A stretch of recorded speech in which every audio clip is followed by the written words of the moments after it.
नमस्कार। शाम के 5 बजे इस लाइव प्रोग्राम में HIW होलिस्टिक क्लिनिक की ओर से आप सभी का स्वागत करते हैं।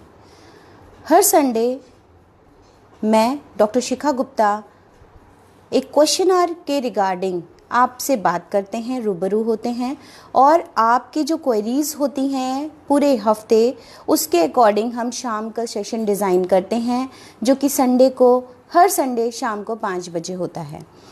इसमें जो भी क्वेश्चन सबसे ज़्यादा पूछे गए हैं उनमें से सबसे ज़्यादा जो क्वेश्चंस थे वो डायबिटीज़ के रिगार्डिंग थे।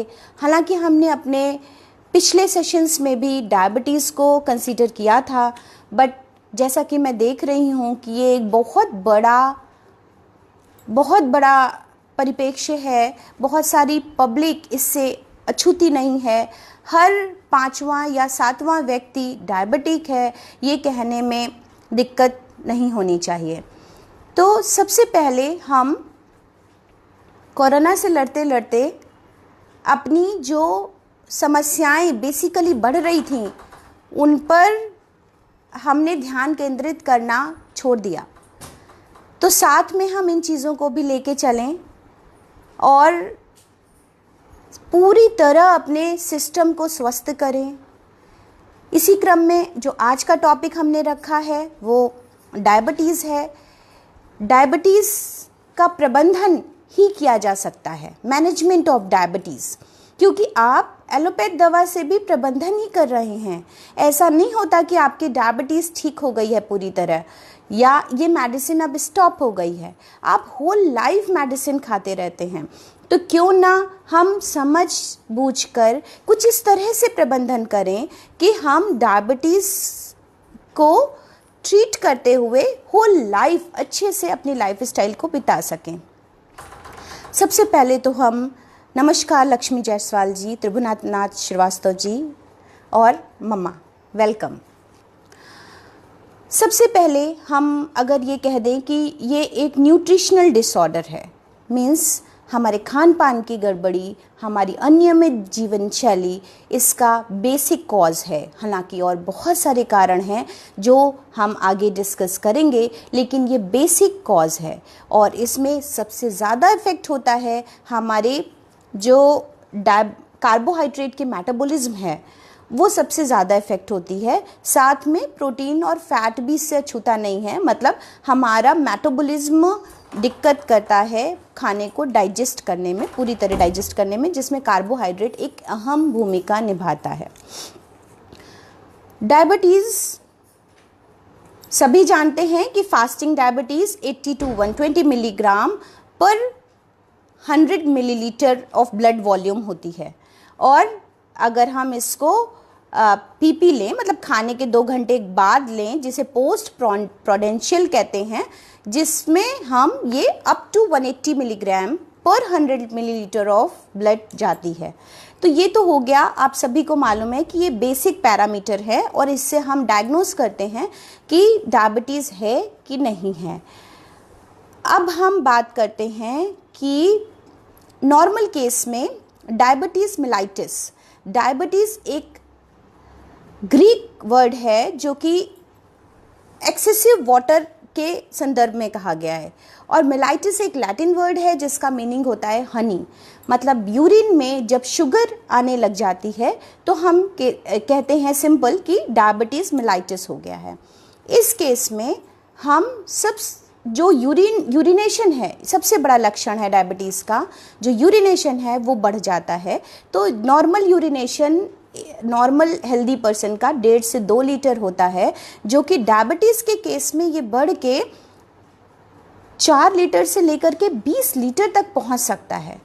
तो इतना एक्सेसिव यूरिनेशन इसकी पहला लक्षण है, सिम्टम है, जिसको हम इसको डिटेक्ट कर सकते हैं कि अगर यूरिनेशन बहुत बढ़ता है तो मतलब पानी बॉडी से रिमूव होने लगता है, वाटर, और वाटर के साथ उसमें शुगर कंटेंट भी रहता है। अब किन लोगों को रिस्क ज़्यादा है?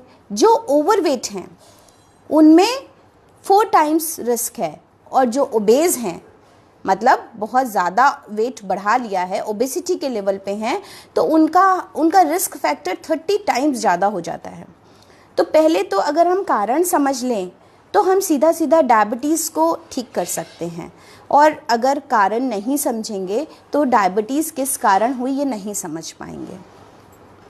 एक बहुत बड़ा कारण है जो अछूता है, जिसको ट्रीटमेंट में भी ध्यान नहीं दिया जाता है, वो है हमारा एंग्जाइटी, ग्रीफ, वरीज, स्ट्रेस, ये सब चीज़ें, या नेगेटिव थिंकिंग, ये सब चीज़ें भी कहीं ना कहीं हमारे डायबिटीज़ होने का कारण है। और डायबिटीज़ के इस पहलू पर कोई भी ध्यान नहीं देता। सिर्फ और सिर्फ नेचुरोपैथी जो एक होलिस्टिक अप्रोच रखती है, अगर आप किसी नेचुरोपैथी सेंटर में जाते हैं तो वो आपका पूरा का पूरा चीज़ें आपको ब्रीफ की जाती हैं, पूरा आपका केस हिस्ट्री समझी जाती है, आपकी काउंसलिंग की जाती है, और वो एक इंटीग्रेटेड अप्रोच के तहत आपके मेंटल, फिजिकल, सोशल और स्पिरिचुअल हेल्थ पर ध्यान देते हैं।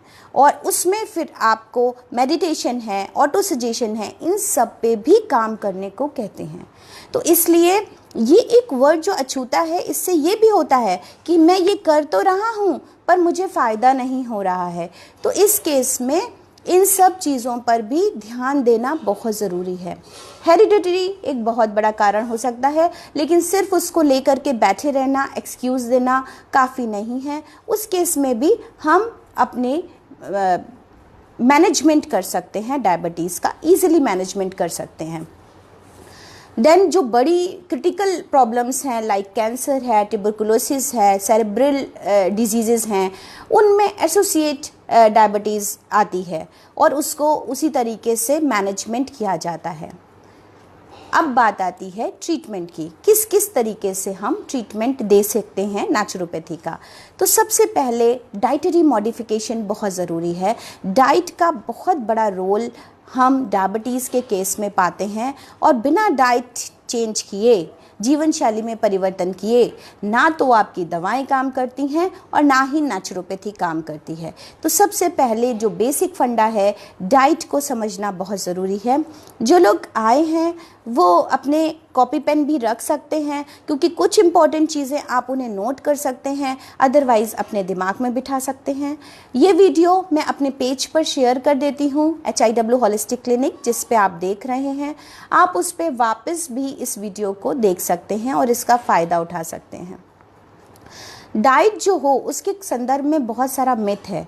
सबसे पहले तो हम बात करते हैं कि डाइट लो कैलोरी होना चाहिए, क्योंकि डायबिटिक पेशेंट उतना वर्कआउट ज़रूर कर ले जितना वो भोजन खा रहा है।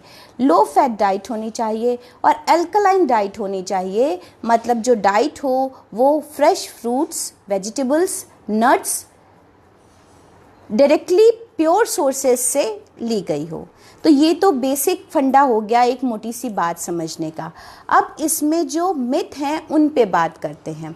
सबसे बड़ी चीज़ है कि हम फ्रूट्स को मना करते हैं, सबसे बड़ा प्रॉब्लम यही क्रिएट करते हैं। तो हमें डायबिटीज़ में फ्रूट्स खाने चाहिए, और बहुत अच्छे से आप मिड मॉर्निंग, मॉर्निंग और इवनिंग टाइम में आप फ्रूट्स खा सकते हैं। क्यों खा सकते हैं? क्योंकि फ्रूट्स में फ्रक्टोज शुगर होती है, और फ्रक्टोज शुगर के मेटाबॉलिज्म के लिए आपको इंसुलिन की आवश्यकता ही नहीं है बॉडी में। और हम सबसे पहले मीठा समझ करके खुद भी फ्रूट्स नहीं खाते हैं और लोगों को भी मना करते हैं, और एक अननेसेसरी फियर डायबिटिक पेशेंट के लिए बना रखा है, जिसकी वजह से न्यूट्रिएंट डिफिशिएंसी हो जाती है और डायबिटिक पेशेंट ठीक नहीं हो रहा है। तो सबसे पहले ये एक बेसिक फंडा जो भी मैं बोल रही हूँ उसको मेरे ऑब्जर्वेशन में मेरे से कंसल्ट करके पर्सनली एक डाइट प्लान ले करके उस पर काम कीजिए और अपने रिजल्ट्स देखिए और अपनी चीज़ों को बदलिए। सेकेंड थिंग आती है कि हम कुक्ड कार्ब्स कम करें। कार्बोहाइड्रेट हमें आदत है कि हम कुक्ड खाते हैं। कुक्ड खाने से क्या होता है, हम जल्दी सॉलो कर लेते हैं। और क्या दिक्कत है, जो कार्ब्स के स्टार्च ग्रेन्यूल्स हैं उनके ऊपर सेलुलोज की एक आउटर थिन लेयर होती है जो कुकिंग के टाइम पे बर्स्ट हो जाती है, और जब वो बर्स्ट हो जाती है तो वो जब हम खाते हैं तो बहुत तेज़ी से स्प्रेड हो जाते हैं और वो बहुत तेज़ी से इंसुलिन की डिमांड करते हैं। अब डायबिटिक पेशेंट के पास एक लिमिटेड प्रोपोर्शन ऑफ इंसुलिन है, तो उसके लिए मुश्किल होता है उसको डाइजेस्ट कर पाना। जबकि जब आप रॉ चीज़ों से कार्बोहाइड्रेट्स लेते हैं तो वो बहुत अच्छे से आपकी बॉडी में धीरे धीरे धीरे धीरे डाइजेस्ट होती हैं जैसे जैसे उनको इंसुलिन मिलता है। दूसरी बात जो ध्यान देने की है, बहुत सारी ऐसी मैं छोटी छोटी चीज़ों को बारीक बताऊंगी आपको जो लोग कर ही नहीं रहे, दवा भी खा रहे हैं, डायबिटिक भी हैं, पर ध्यान नहीं देते इन सब चीज़ों पे। अब बात आती है, अगर हम रॉ खाते हैं तो हम आहिस्ता खाते हैं और वो हमारी बॉडी में फर्मेंट नहीं होता और ज़्यादा टाइम तक पड़ा रहता है, और ज़्यादा टाइम तक पड़े रहने के कारण इंसुलिन धीरे धीरे उसको मिलती है। एक होता है कॉम्बिनेशन ऑफ फूड, रोटी खा रहे हैं तो सिर्फ रोटी खाइए, वेजिटेबल्स के साथ बढ़िया एक स्टफ्ड रोटी बनाइए, 1-2 ऐसे करके उसको खाइए, उसमें कभी चुकंदर मिलाइए, कभी लौकी मिलाइए, कभी गाजर मिलाइए, जो भी सीजनल आ रहा है उस तरह की मल्टीग्रेन की रोटी खाइए। क्या होता है, जब आप दाल, रोटी, चावल ये सब एक साथ खाते हैं तो आप जल्दी से सॉलो कर जाते हैं।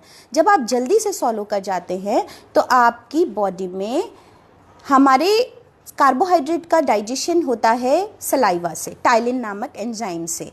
अब हमने उतना च्यू नहीं किया तो हमारी बॉडी पे एक एक्स्ट्रा लोड पड़ा और हम उतना इंसुलिन नहीं निकल पाया बॉडी से, और वो खाना गैस्ट्राइटिस, एसिडिटी, कॉन्स्टिपेशन के रूप में कन्वर्ट होता है।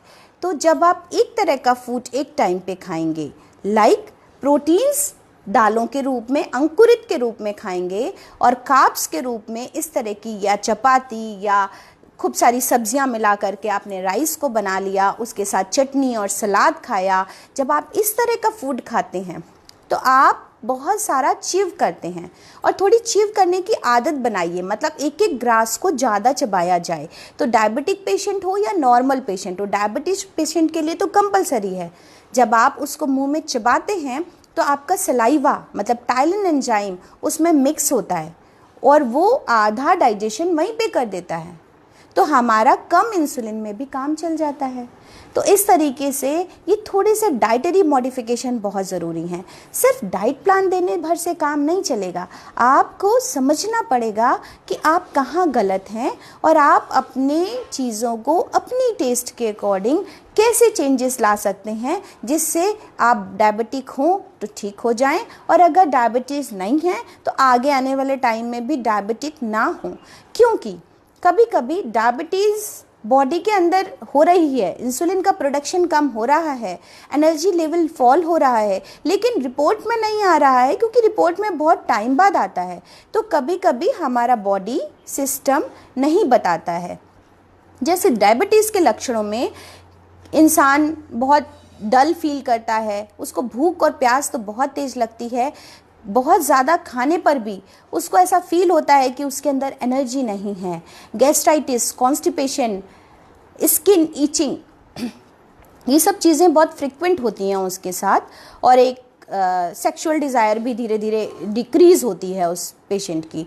तो इस तरीके से मान लीजिए सिम्टम्स आपके दिख रहे हैं पर डायबिटीज़ रिपोर्ट में नहीं आ रही है, फिर भी नेचुरल लाइफस्टाइल से अपनी चीज़ों को मॉडिफाई करके जो सिम्टम्स दिख रहे हैं उन पे अगर काम करते हैं, जो प्राकृतिक चिकित्सा कहती है, तो आप अपने आप को अपने आप ही ठीक करते हुए चलते हैं, तो आगे आने वाले टाइम में डायबिटीज़ होने के चांसेस बहुत कम हो जाते हैं। वैसे भी 45 साल के आसपास, ये 20 से 45 साल का जो फेज़ है उसमें सबसे ज़्यादा डायबिटीज़ देखी गई है। इवन 40-45 के बीच में सबसे ज़्यादा लोग डायबिटीज़ हो जाते हैं। अब बात करते हैं कि क्योंकि उसके पास, डायबिटिक पेशेंट के पास कम मात्रा में इंसुलिन निकल रही है, इसीलिए हम सजेस्ट करते हैं कि वो एक साथ बहुत सारा खाना ना खा करके डिफरेंट मील्स में भोजन को ले। तो जब डिफरेंट मील्स में भोजन को लेगा तो उसको काफ़ी फ़ायदा होगा और डाइजेशन अच्छा हो जाएगा उसका। इसके बाद डाइटरी मॉडिफिकेशन में कुछ ऐसी चीज़ें हैं जैसे करेला, जामुन, इन सब चीज़ों को नेचुरल इंसुलिन प्रोडक्टर का नाम दिया है। मतलब इट्स सेल्फ इनके अंदर ऐसे चीज़ें हैं जो इंसुलिन का फॉर्मेशन करती हैं। तो डायबिटीज़ पेशेंट को किसी ना किसी इस तरीके की चीज़ों का सेवन करना चाहिए, जैसे आपका जामुन की गुठली का पाउडर, जिस सीज़न में जामुन आते हैं जामुन खाए जाएं, और अगर नहीं आ रहे हैं तो जामुन की गुठली का पाउडर है, करेले के बीजों का पाउडर है, करेले का रस है। इस तरीके से इन सब चीज़ों को आपको लेना अच्छा होता है। सीरियली है, कुकुम्बर है, अनियन है, गार्लिक है, प्याज, लहसुन, खीरा, इन सब में भी ये सब नेचुरल प्लांट इंसुलिन प्रोडक्टर सोर्सेस कहे जाते हैं और इनका सेवन ज़्यादा से ज़्यादा डायबिटिक पेशेंट को करना चाहिए।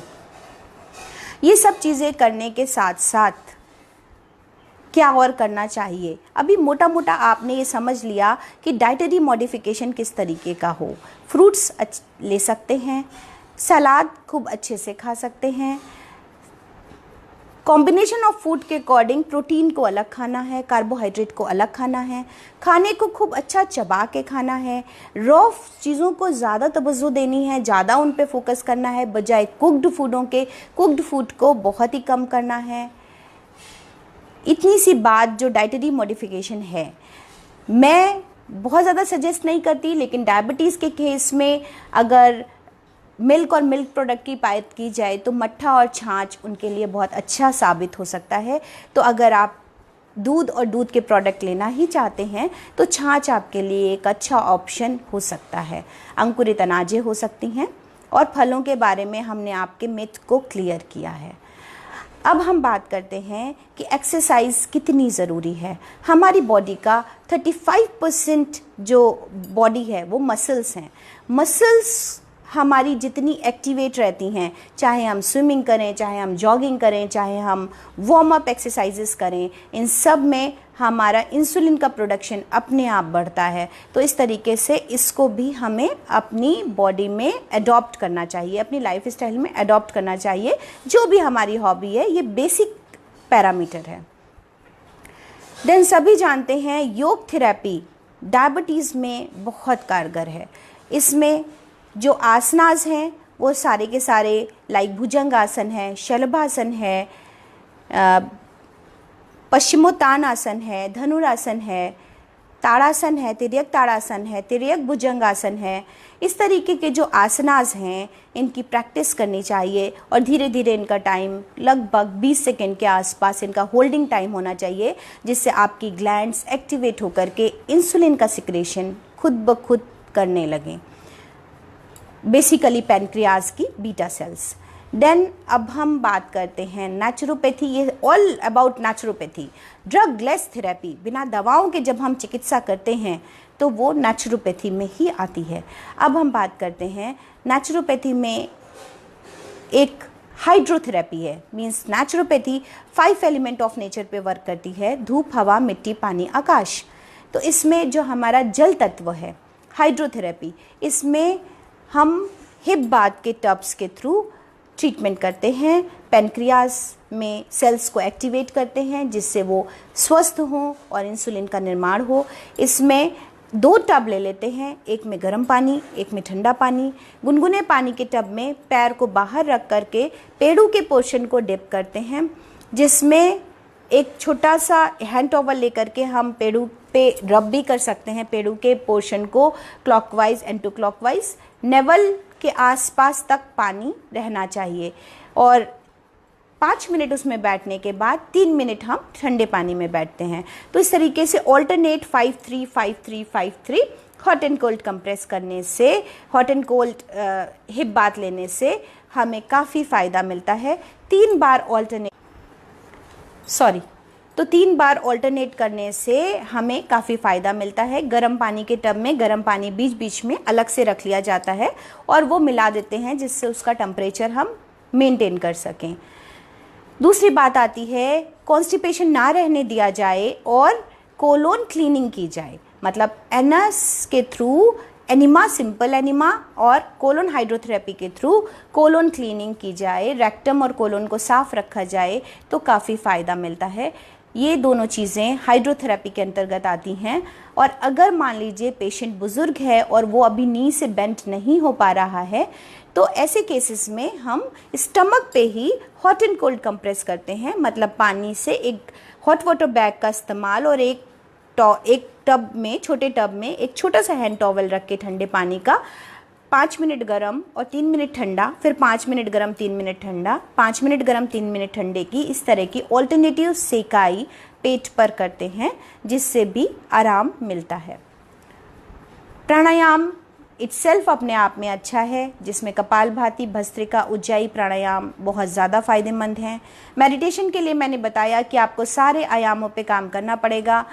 डायबिटिक पेशेंट अपने आप में थोड़ा सा डिप्रेस्ड, थोड़ा सा डल, थोड़ा लैक ऑफ एनर्जी और लैक ऑफ कॉन्फिडेंस होने लगता है, उस केस में हमें चाहिए कि उसका स्पिरिचुअल अपलिफ्टमेंट करें और मेडिटेशन के थ्रू उसकी एनर्जी को अच्छा करें। इसमें काउंसलिंग सेशंस और उसके करेज को बढ़ाने के लिए, एंडेवर को बढ़ाने के लिए बहुत सारी ऑटो सजेशंस टेक्निक भी काम करती हैं। This is all about diabetes. अगर आपका कोई क्वेश्चन है तो आप पूछ सकते हैं, अदरवाइज़ मेरे इस पेज पे आइदर मेरे व्हाट्सएप पे आप मैसेजेस कर सकते हैं, जिससे हम आपकी और क्वेरीज़ को सॉल्व कर सकें, क्योंकि पिछले हफ्ते बहुत सारी क्वेरीज़ डायबिटीज़ को लेके थी, तो हमने ये पूरा का पूरा लेक्चर या ये कह लीजिए लाइव सेशन डायबिटीज़ के लिए रखा और बेशक आपको अपने सवालों का जवाब मिल गए होंगे। नेक्स्ट संडे शाम को 5 बजे जो टॉपिक है वो है पीसीओडी और मेंस्ट्रुएशन से रिलेटेड जितनी भी क्वेरीज़ हैं, तो आप तब तक पूछ सकते हैं और वो पीसीओडी पे नेक्स्ट लाइव सेशन 5 बजे आपके लिए मैं लाइव रहूँगी। थैंक यू, नमस्कार।